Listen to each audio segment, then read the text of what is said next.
Alors moi j'aime beaucoup la peur. J'ai une passion pour la peur. Parce que c'est une des premières émotions qu'on ressent qui nous permet de nous protéger, mais que plus on grandit, plus on peut remarquer que souvent il y a de plus en plus de peur, et que sans la peur, le courage n'existerait pas. C'est-à-dire qu'il n'y aurait pas de raison d'être. Donc la peur est une invitation au courage. Je crois que c'est Nelson Mandela qui disait qu'en fait, que le véritable courage, ce qu'il a appris sur la peur avec le temps, c'est que le véritable courage, c'est pas l'absence de peur, c'est juste une manière d'y faire face. D'avoir trouvé une bonne manière d'y faire face. Après, je parle de peur contrôlée, je parle de peur, les peurs qui sont, je sais pas, un accident de voiture ou des choses comme ça, c'est pas le genre de peur que j'aime. Mais je trouve qu'il y a toujours un truc important à dépasser et à affronter une peur. Ça crée un potentiel de satisfaction énorme. Un potentiel d'énergie immense. Je donne un exemple, c'est des fois, il y a certaines personnes que j'amène à aider à dépasser leur peur. Par exemple, des petites peurs, le froid. Certaines personnes ont dit ah, non, j'ai peur du froid, moi je ne peux pas tenir, non, je suis frileux. Les amener à se mettre dans le froid, à tenir dans le froid, à s'immerger dans le froid. Pas long, hein, 1 ou 2 minutes. À respirer, à se concentrer, à se canaliser sur pourquoi ils font ça et tout. Peut-être que ça peut les amener à, eux, se rendre compte qu'ils peuvent faire quelque chose auquel qu'ils craignaient quelques minutes avant. Et bien souvent, voilà, ils en retirent de la satisfaction, ils en retirent du plaisir, une autre connaissance d'eux-mêmes en fait. Bien souvent, derrière la peur, ouais, il y a des trucs incroyables. Le nombre de personnes qui ont peur avant de, je sais pas, d'aller vivre à l'étranger, et de déménager, et puis de passer du temps loin de chez eux. Il y a une peur immense, mais quand ils reviennent, ils ont une expérience et souvent la satisfaction d'avoir dépassé ce truc-là. La peur, elle est fondatrice. S'il n'y avait pas de peur, on pourrait faire tout et n'importe quoi. La peur, elle nous cadre. C'est les cadres qui a besoin ou qui mérite d'être testé, d'être dépassé, d'être affronté, d'être challengé. J'ai dit affronter, mais j'y crois pas vraiment. Pour moi, la peur, c'est pas un truc qui s'affronte en fait. C'est un truc qui s'apprivoise. Et ça se fait pas en un claquement de doigts. On prend le temps. Un peu tout le temps. Enfin, il y a plein de trucs à tester. Enfin, entre la peur et puis, je sais pas, d'autres émotions comme la tristesse ou quoi, moi je pense que la peur est pleine d'énergie. Le problème avec la peur, c'est qu'il y a bien souvent, les gens ont peur d'avoir peur, plutôt que la peur elle-même. Ils ont peur de ne pas réussir, donc du coup, ils ont peur de ne pas réussir et peur du coup des conséquences de ça, et donc du coup, ils n'agissent pas. Ils n'ont pas peur de la peur elle-même, ils ont peur des conséquences possibles. Ça, c'est plus problématique. Parce que du coup, ça nous empêche de faire plein de trucs. La plupart des conséquences qu'on imagine d'une peur, j'ai peur de me faire mal et du coup de ne pas arriver à faire ça, sont complètement issues de notre imagination, basées potentiellement sur notre expérience, mais rien ne prouve que ça va se produire. Et je pense que toutes les personnes qui ont fait des grandes découvertes, je pense aux grands explorateurs, tu vois, Christophe Colomb, il devait être pété de trouille. Enfin, j'aime me raconter ça. Mais ce qu'il a découvert après, s'il n'avait pas eu peur de se dire, tiens, peut-être qu'en allant là-bas, non. Bon, peut-être que si. S'il n'avait pas eu peur, peut-être qu'il n'aurait pas eu l'attirance d'aller voir ce qu'il y a de l'autre côté. En fait. Donc, par exemple, moi, quand je bosse avec quelqu'un, souvent, je me dis, suivons le chemin de la peur. Elle indique le bon chemin à suivre parce que c'est juste de l'autre côté qui a ce que la personne veut et mérite.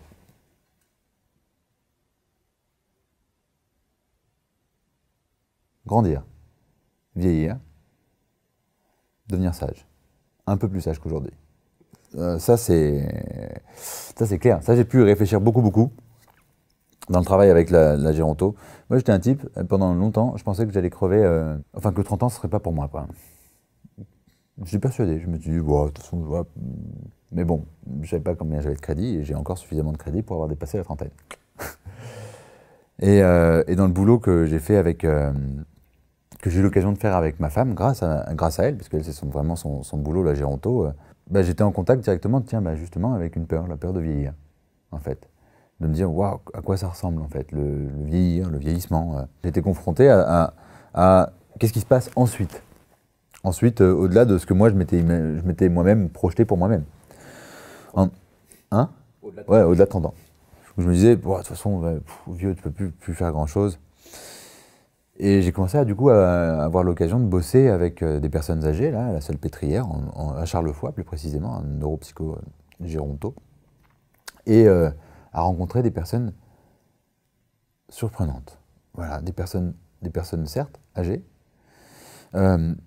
mais qui m'ont donné envie de vieillir, donné envie de regarder la vie avec prise de recul, avec de la sagesse, à regarder les plus jeunes avec curiosité, avec de l'écoute. Une écoute que les personnes âgées, elles ont, que des personnes de 30 ou 40 ans ou 20 ans n'ont pas. Elles ont le temps. Bah tiens, elles ont un truc, elles ont le temps. Elles en ont plus des masses, du coup elles en prennent soin. Et en fait, souvent, on lie vieillissement et maladie, vieillir et pathologique, ça n'a rien à voir. Ça n'a rien à voir. Vieillir, c'est devenir sage, plus sage, c'est devenir parfois plus respectueux, c'est devenir plus éloigné, parfois aussi moins terre à terre, moins ah là là, les petits tracas. Ça, c'est plus un problème. Pour moi, le but, ouais, c'est ça, c'est vieillir. Bien, le plus longtemps possible. Profiter d'être vieux. Alors je le dis maintenant, ça se trouve, on se revoit dans 40 ans et je te dirai, hey, bien profité. Mais j'en ai marre de profiter là. Mais pour l'instant, le but de la vie, pour moi, c'est ça. C'est ça, et puis bien le faire. En continuant d'être le plus en forme possible, le plus respectueux possible, le plus ouvert possible. De continuer de découvrir des trucs. Il y a un de mes exemples, moi j'ai eu la chance par mon père de rencontrer Théodore Monod. Théodore Monod qui était un grand scientifique, philosophe, humaniste, qui nous a quittés il y a quelques années. Ils étaient très proches, mon père et lui, ils ont même fait des expéditions ensemble et tout au Yémen.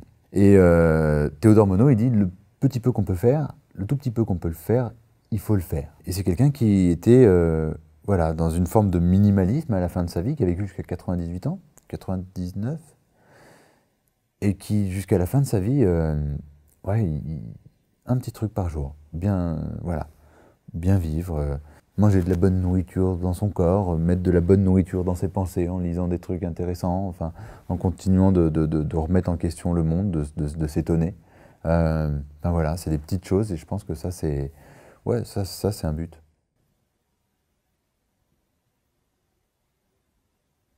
C'est pas normal qu'à l'heure où on continue d'envoyer des vaisseaux à gauche, à droite, on n'est pas foutu de ramasser du plastique, quoi. Je pense à la mer. C'est pas normal que la Méditerranée, moi j'habite au bord de la Méditerranée, j'ai cette chance-là. C'est pas normal que les gamins qui vont arriver dans 10 ans ou dans 20 ans aient plus le luxe, la chance, le privilège, parce que c'est un privilège d'être humain sur cette terre, n'est plus le privilège de pouvoir y voir des poissons, quoi. C'est honteux, enfin, c'est scandaleux ce qu'on fait avec cette planète.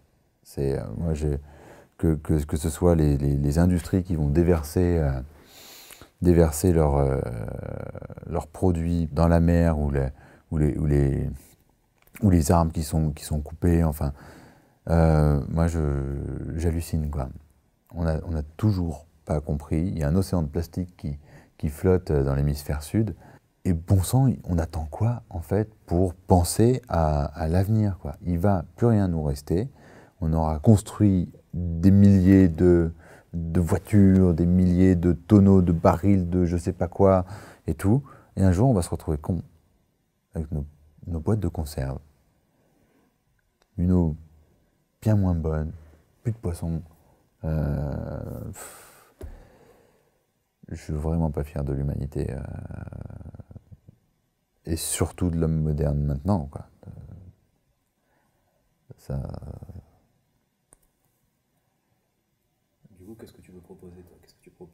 Si seulement j'avais des trucs à proposer. Repenser à l'échelle individuelle, en fait, notre manière de fonctionner. Sortir d'un système qui nous pousse à consommer des trucs. C'est par les petits gestes, les petits riens, quoi. Le covoiturage, plutôt que d'avoir sa propre bagnole. Ils font des soldes, n'y allons pas.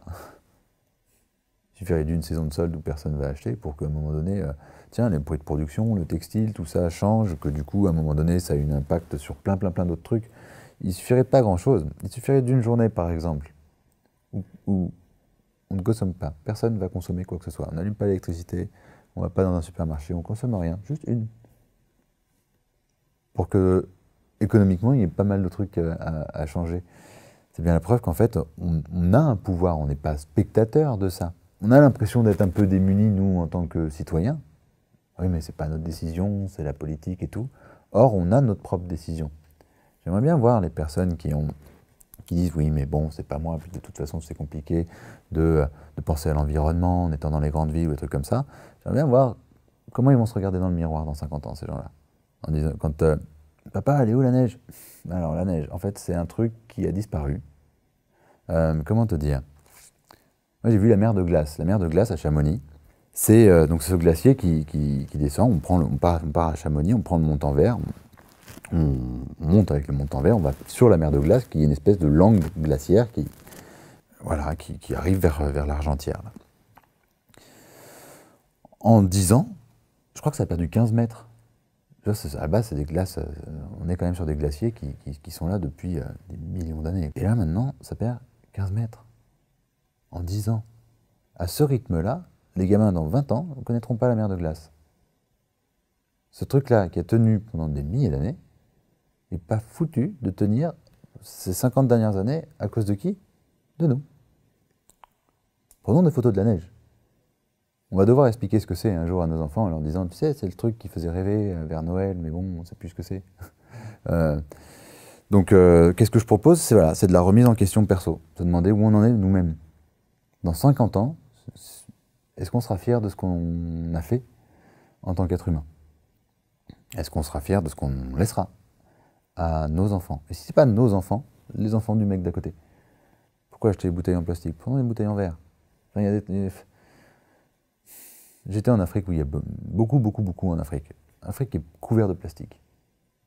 Les plastiques, vous êtes au milieu de la brousse, en Éthiopie, sud de l'Éthiopie. Il y a des plastiques dans les arbres plutôt que des oiseaux. Les plastiques font fuir les oiseaux. Les oiseaux migrent. Pourquoi? Parce qu'il y a des plastiques à leur place. Ces sachets en plastique qui se retrouvent dans la nature. Alors ça fait loin de nous des fois, mais habitant au bord de la mer, on voit les saloperies qu'il y a dedans. C'est pas normal. Voilà, moi je trouve ça pas juste en fait. Donc ce que je propose, c'est vraiment revoir où est-ce qu'on en est en fait. Pour moi, la vie, c'est un privilège. Chaque rencontre aussi. Chaque personne à qui on peut dire bonjour, à qui on peut dire je t'aime, à qui on peut dire tu m'as manqué, c'est un privilège. Je pense que prendre conscience de ça, ça donne une intensité à la vie et des possibilités à la vie qui sont presque infinies. Ça la rend riche, ça la rend belle, ça la rend étonnante, ça la rend surprenante, ça la rend avec de l'amour, avec du partage. Enfin, il y a un paquet de trucs qui sont possibles. Et je crois que au moment du bilan, c'est ces moments-là qui nous restent en mémoire et qui restent présents.